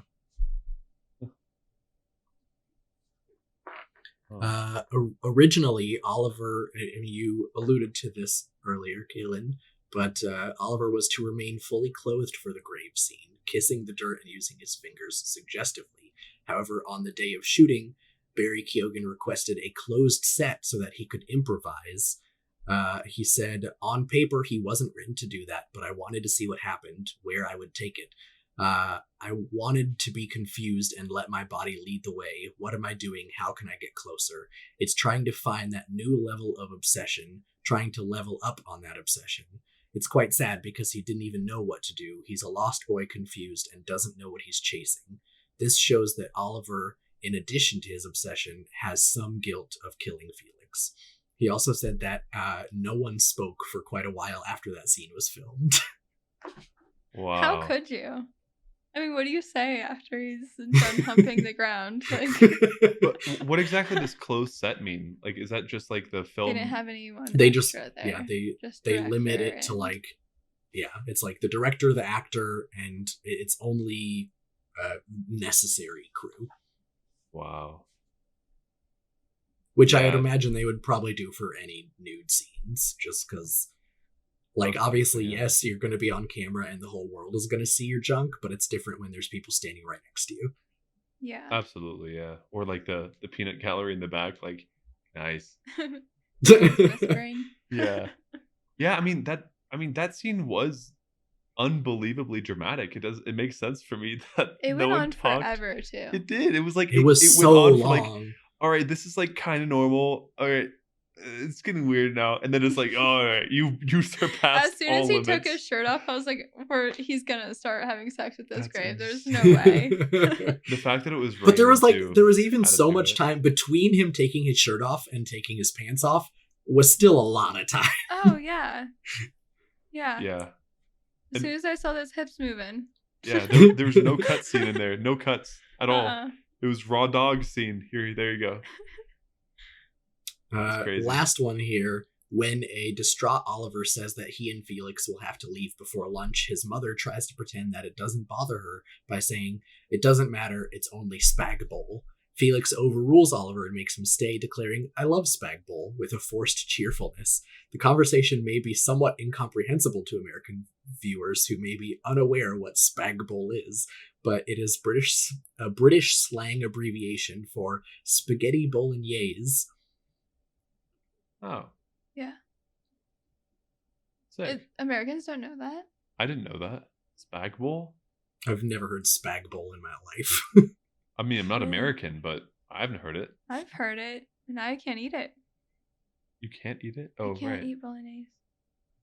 That sucks. I feel like Cheesecake Factory, they say that. Spag Bowl? I've never heard that. Strange. Yeah, that's the end of trivia. Hope you guys Those are enjoyed cool. those facts. Those were some good ones, dude. I like the close set one quite a bit. And that the body was shaped after the guy that Barry. Yeah. Yeah. It was dope. Very cool. That was a good movie. All right. Well, being the end of trivia, that means it's time to get wrecked. Alrighty. Are you prepared? You got something on hand? Do you know what get wrecked I is? don't know. All right, Kailynn, explain what get wrecked is so Kailynn can think of something real quick. All right. So now is our opportunity to just give some recommendations to the audience.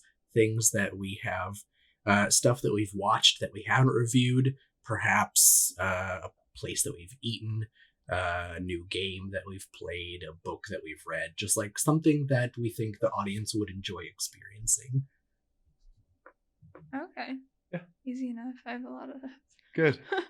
All right. Well, I mean, I'll kick it off. I don't think I've ever mentioned a dice game called Farkle. It's a game where no one can get mad at anyone in. You can only get mad at yourself and the dice. And honestly, it's like a really good party game to take to parties where people like kind of get into just throwing dice. It's called Farkle, and it's really fun. I like it a lot. Your turn. All right. Me? I Oh, can go second if you still don't have one. yeah, you could go. Okay. So I am going to recommend for anyone who knows the Green Brothers, you will be aware that Hank Green went through cancer treatment last year. While he was doing chemo, he designed some socks, and they're both stylish and comfortable.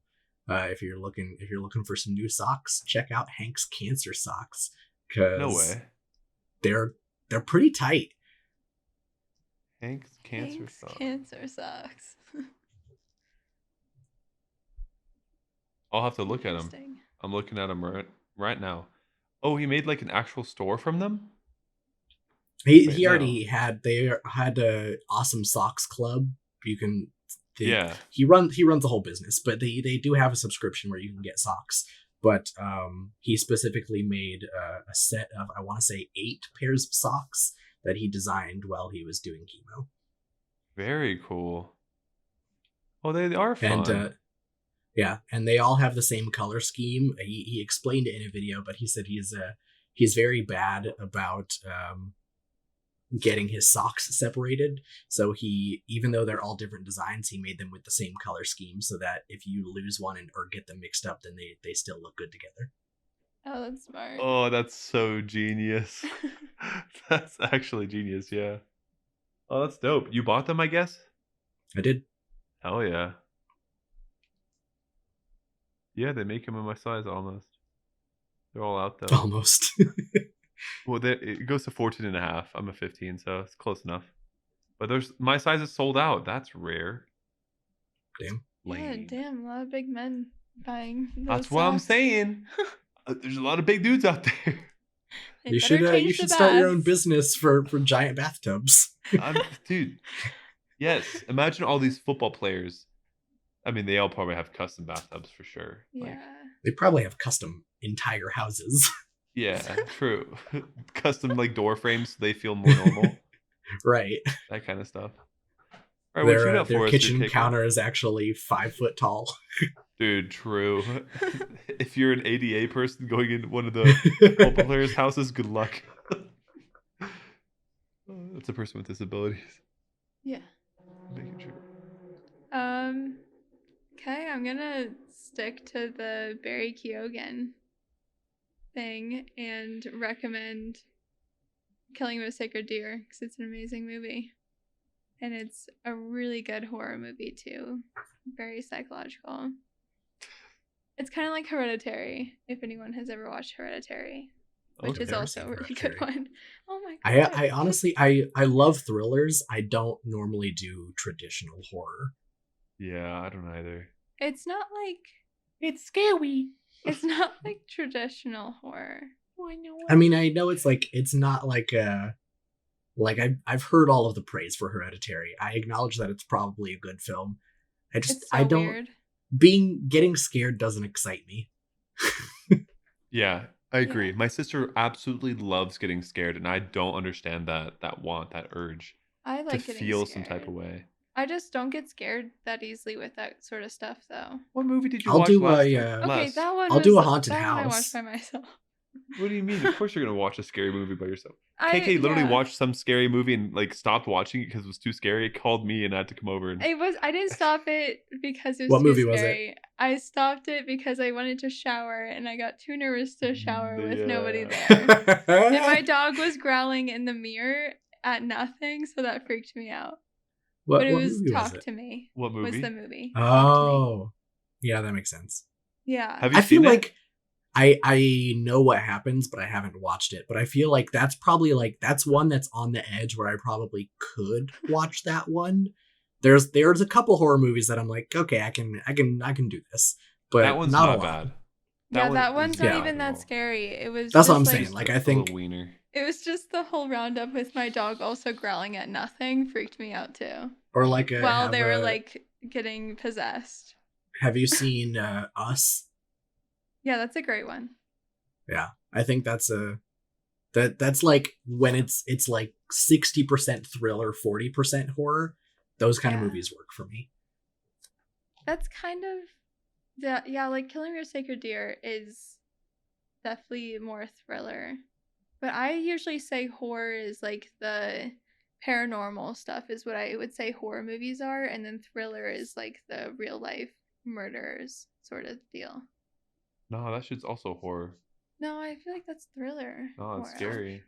No, I think for me, horror is more, not even necessarily more graphic, because you can have horror movies that aren't like gory, but I Yeah. feel like horror is more physical. It doesn't matter if it's a imaginary monster or a real person. I feel like in a horror movie, people are in physical danger. In a thriller, it's more emotion and psychological based. Yeah. Hmm. Which is what Killing of a Sacred Deer is. It's more of a psycho thriller. Like there might be a killer out there, but like the main scary part of the movie isn't like, oh no, there's a killer. It's like, who is the All the killer? extra stuff, yeah. Right, yeah. Yeah. I would agree. None of that is my cup of tea. So So I watch it alone. yes, you must. Another be way, there, this one isn't. I guess Oh, we're just throwing out all sort of recommendations, because if anyone wants to see any of the stuff, they can. But have either of you seen The Lobster? Oh, I love The Lobster. That one is not scary at all, but it's got the No. same sort of like you watch it and you're just like, what the fuck just It's happened? very uneasy. Yeah. Yeah. It's a great like- movie though. They did a great It's job like on that. imagine the Wait, is that the one with the awkwardness. It's The Lighthouse. The Lighthouse is also a great movie. Yeah, that one's really Um, good. But the Lobster is like if you take all of the awkwardness from this movie without any of the grossness. Interesting. How do you manage that? Go I guess watch I'll The have to watch Lobster. it. Exactly. Yeah. Shit. Well, that was quite a few recommendations there. You guys are filled up.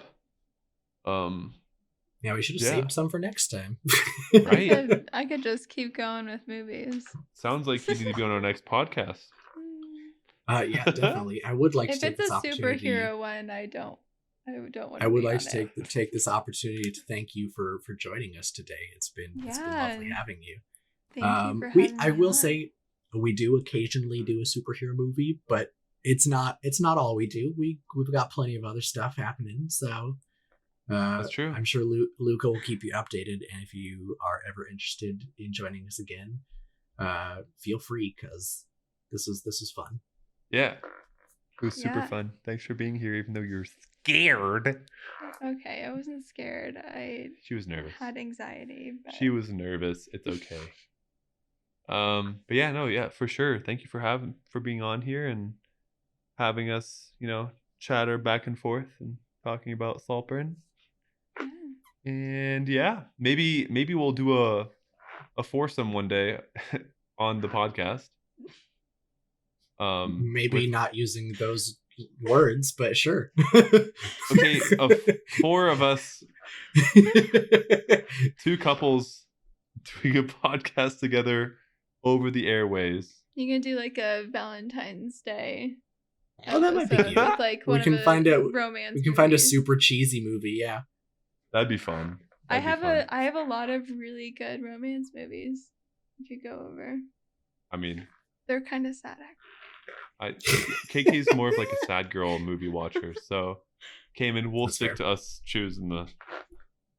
You can do a classic one. We'll see. All right. We'll see. For our audience, if you enjoyed this episode, please be sure to subscribe and tell your friends and family about us. If you're watching us on YouTube, give us a thumbs up and hit the bell icon. You can also follow us on Twitter and Instagram @CashFanPod. If you want to send us a message, you can DM us, leave a YouTube comment, or send an email to casualfanaticpodcast@gmail.com. Links for all of that will be in the description. Luca, why don't you tell them what kind of messages they can send us? You guys can send us messages of like what we should add to the podcast if you really liked what you heard. If you want to be potentially a guest, if there's like something that you think we should tell the audience about that you really enjoy, like we just told you about our movies or like my game that I put out there, or if there's anything that you think we could do better, something that you don't like, that's also up for grabs. So literally anything that you want to hear, let us know over these socials that are down in the description, and we'll get right back to you and we'll put it on the airwaves. All right. That being said, this has been Casual Fanatic. Thanks for listening. Thanks for listening. Thanks for listening. Hell yeah.